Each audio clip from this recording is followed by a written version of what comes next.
Hey everybody, welcome again to another show of It Matters, where everything we talk about has to do a lot with why it matters to you wherever you are around the world. I'm Ziggy Khalil, I am your host, the man who keeps inciting positivity wherever he can, and always look for subjects that really matters to the communities wherever you are, whether you're in Malaysia, Europe, South America, you name it. We're here today on a very special occasion as we have somebody who's been in this field of nurturing the disabled community for a very, very long time. And it is a huge honor for me to having him on this show, simply put, because he's not just a very busy man, but the work that he does is simply phenomenal. He's doing a lot of things, and I think it's best that I introduce him to the show. Stevens Chan, welcome to the show. How are you, Stevens? Hey, I'm great. Thanks, Ziki, for inviting me to the show. Yeah, No it's worries. great to be speaking with you. Likewise, likewise. I can see your dog is very excited of having you in our show. So I Yeah, like to say hi to he's singing along as well. fantastic. I do uh, open that. Yeah, so, Stevens, maybe you could help us and the viewers to tell us more about yourself. Where are you really from, and why are you doing what you're doing? And where are you at the moment, especially with this ridiculous pandemic that's been hitting our shores lately? yeah, sure. I will do my level best in a short time. Um, I'm age 59 now. Wow, time flies. I've lost my eyesight at the age of 45. That's exactly 14 years ago, due to glaucoma and diabetic retinopathy. So I've lived life as an able and a disabled person. Yeah, living as a disabled person right now, of course, have opened my eyes, so to speak, to many needs of the disabled communities. Yeah, uh, Mm.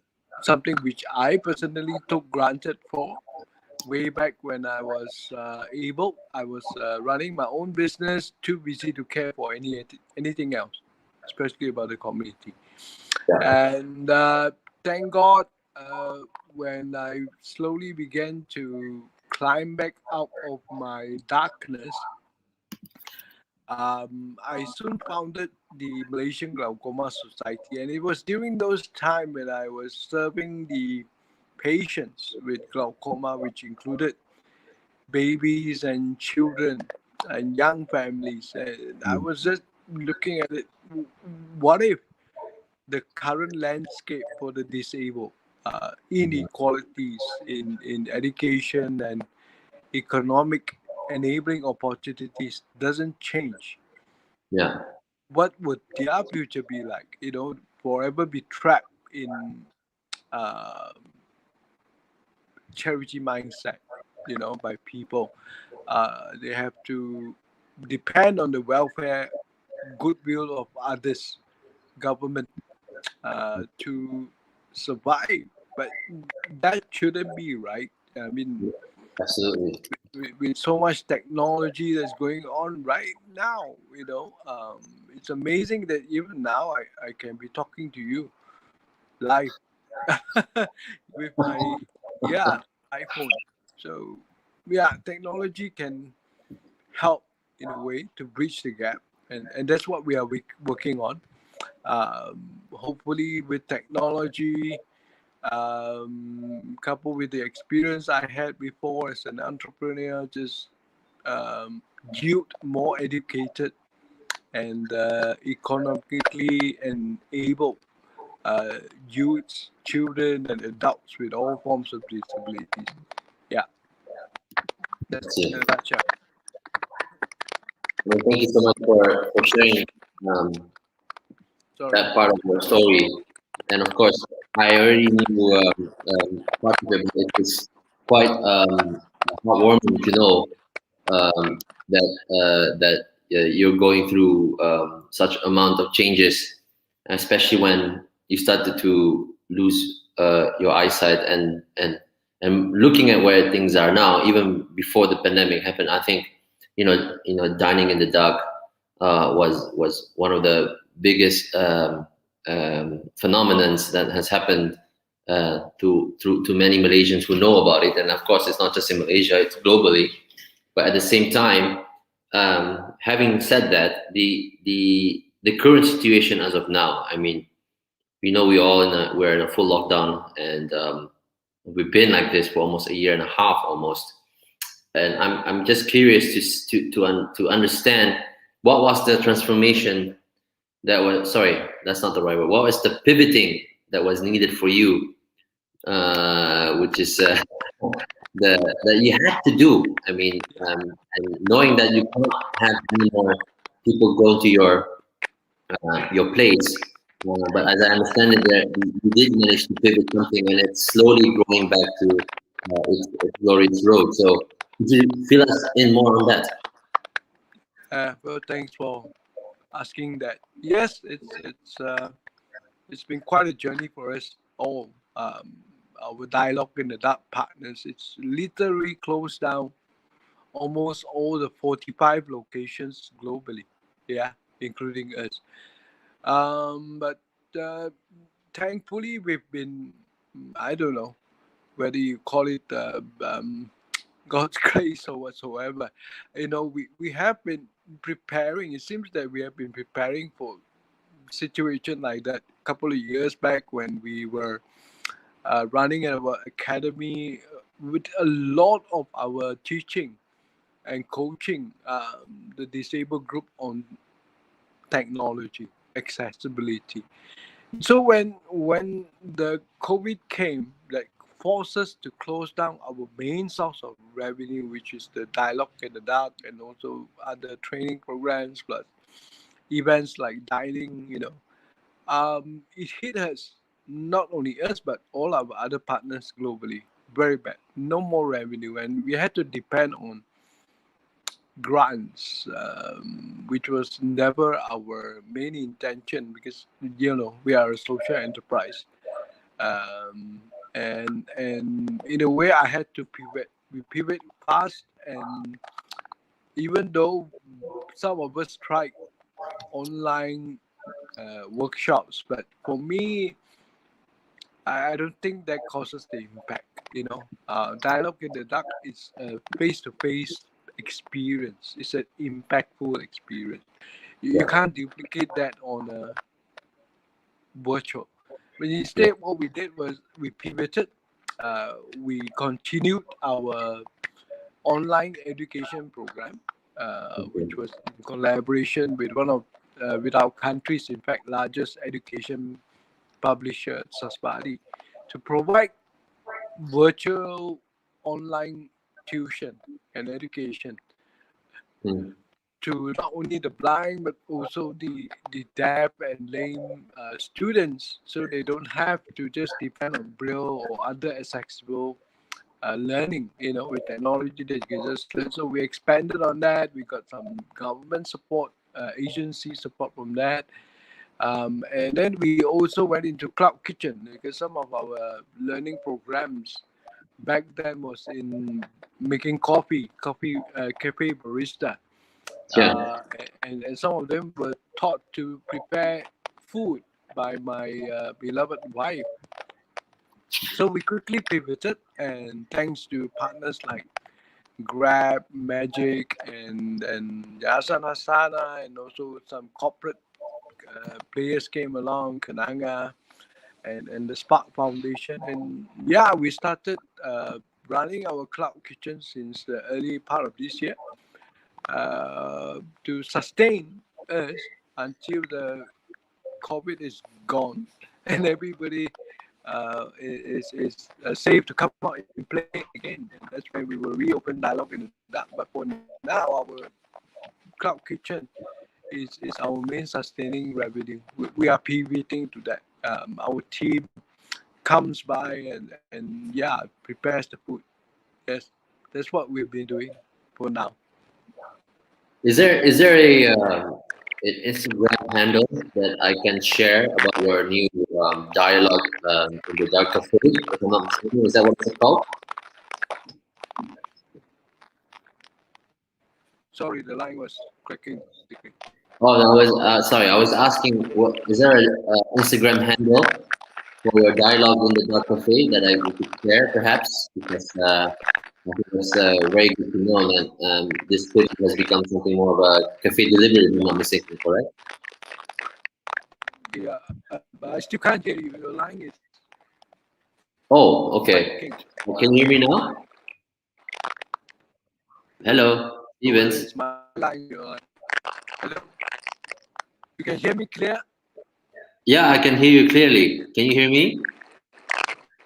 Yeah, I can hear you, but there's a lot of cracking sounds. That's why I couldn't hear it Yeah, clearly. I hear it too. I'm in the office all by myself here, so uh, I think it should be coming from your side. But I was gonna ask anyway. I will tell the viewers later on more about your new initiative. But I wanted to ask a very meaningful question that I always ask people on the show, and that is, why should normal people like me Still can't hear care about you. what we do? Hearing Okay. now? Yes. Maybe try, Stevens. Maybe you should try and exit and come back out, come back in, because I can hear. I only hear the crunches.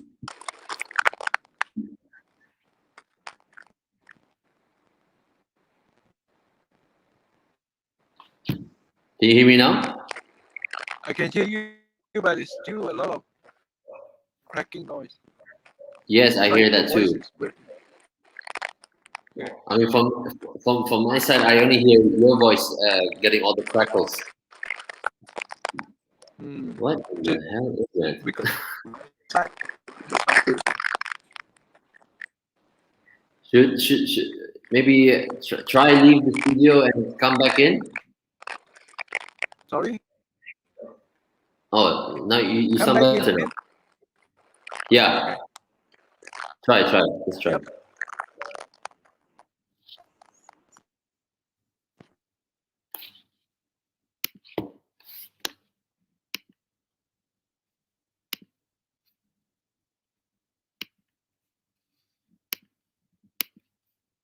Sorry about that, guys. Sometimes technology can be very weird in that sense. Um, well, we'll try to do our best to get Stevens back on the show.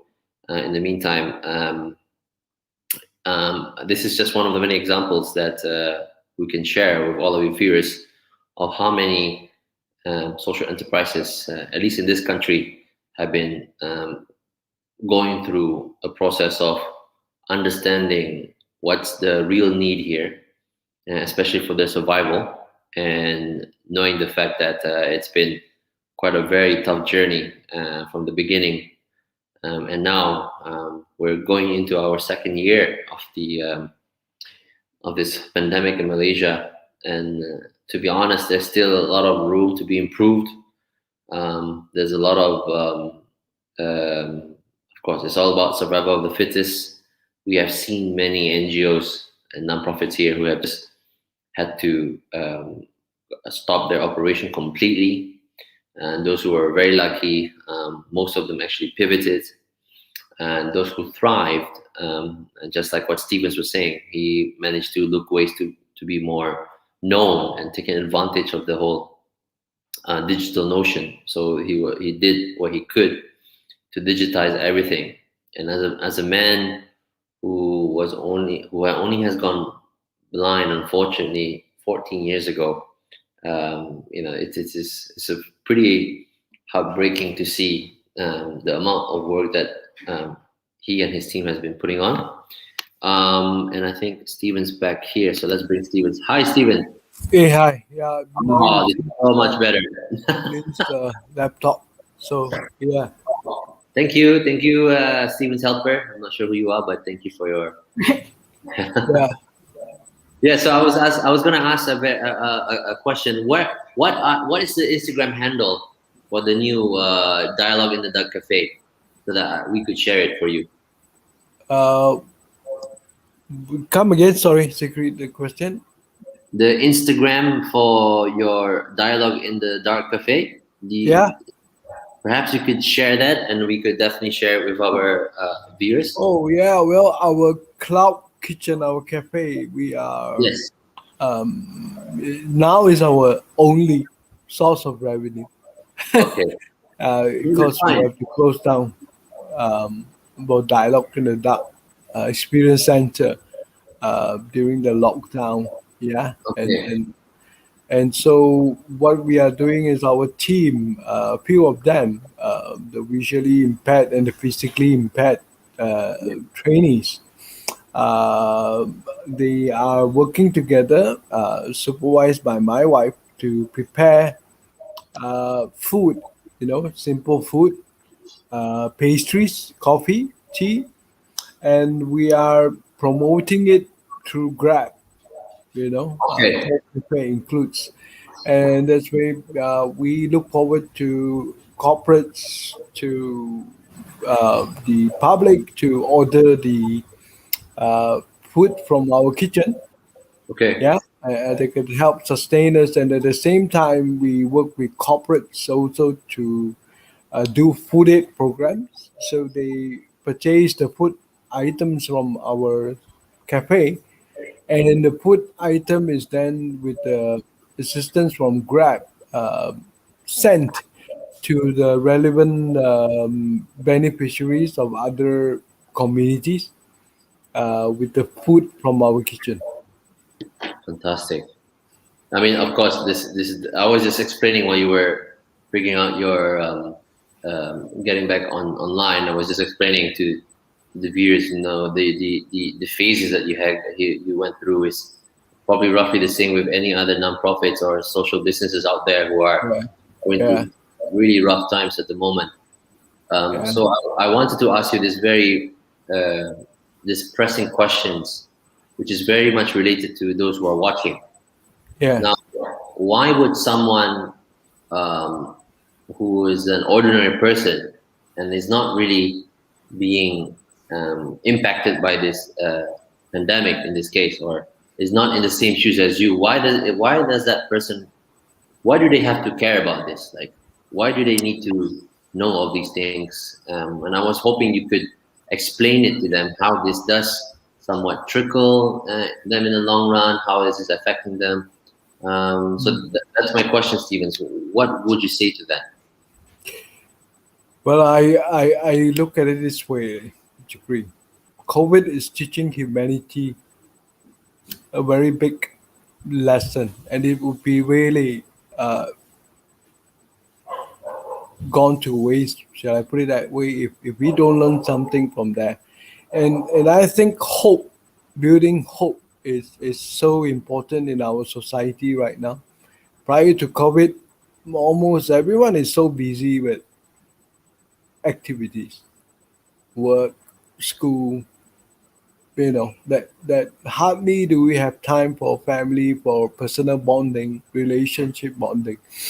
And on the plus side of COVID, I look at it as it brought every one of us together in the family, and bonding starts. I've heard, of course, horror stories, but I've also hear many beautiful stories of family bonding.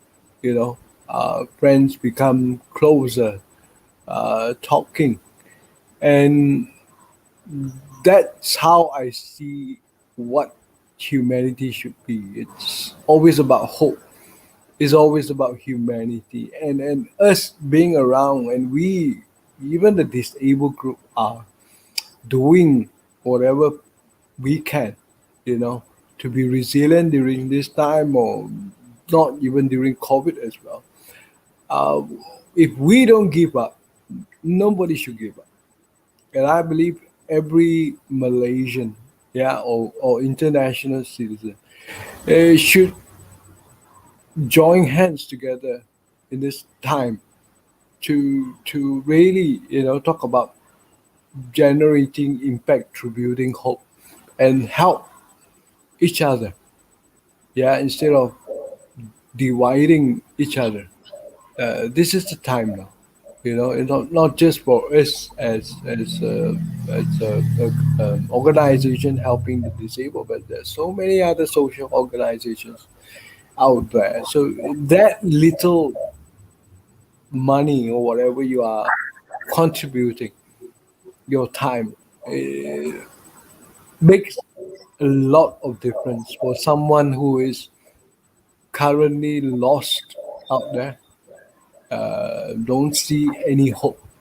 And you'll be surprised how your little money or time may have impacted that person without you knowing. Absolutely.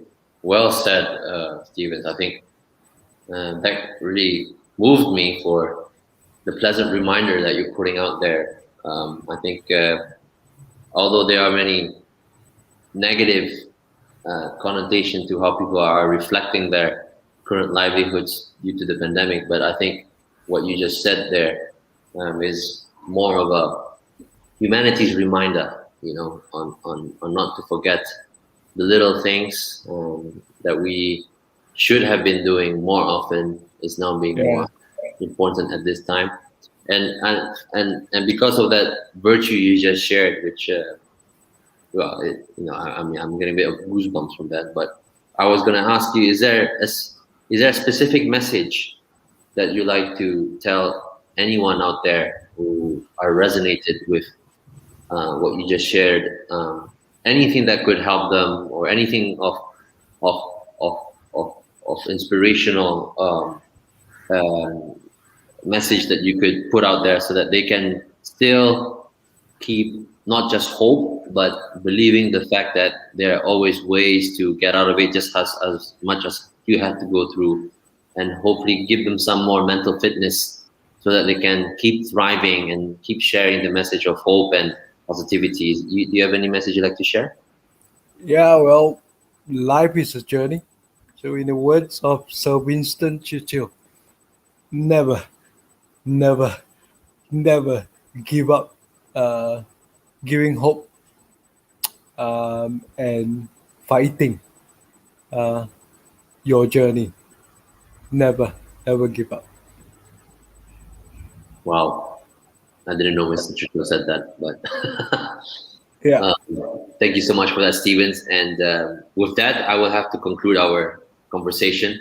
I think it has been a great pleasure to have you, even though we had a little hiccup on the internet. It's bound to happen. It yeah. was Thank you, Zikri. Thank you for the no, time. it's my absolute pleasure. So again, thank you so much, Stevens Chan. Yep. We'll be in touch again, and please stay safe, stay hopeful, stay grateful, stay strong as you've always been, Dean, to us, and keep spreading the message and reminding us that humanity and hope is um, still there. So Yeah. thank you very much, and I Thank will you. see you again very soon. Yep. Stay safe. Stay well. I Take will. care.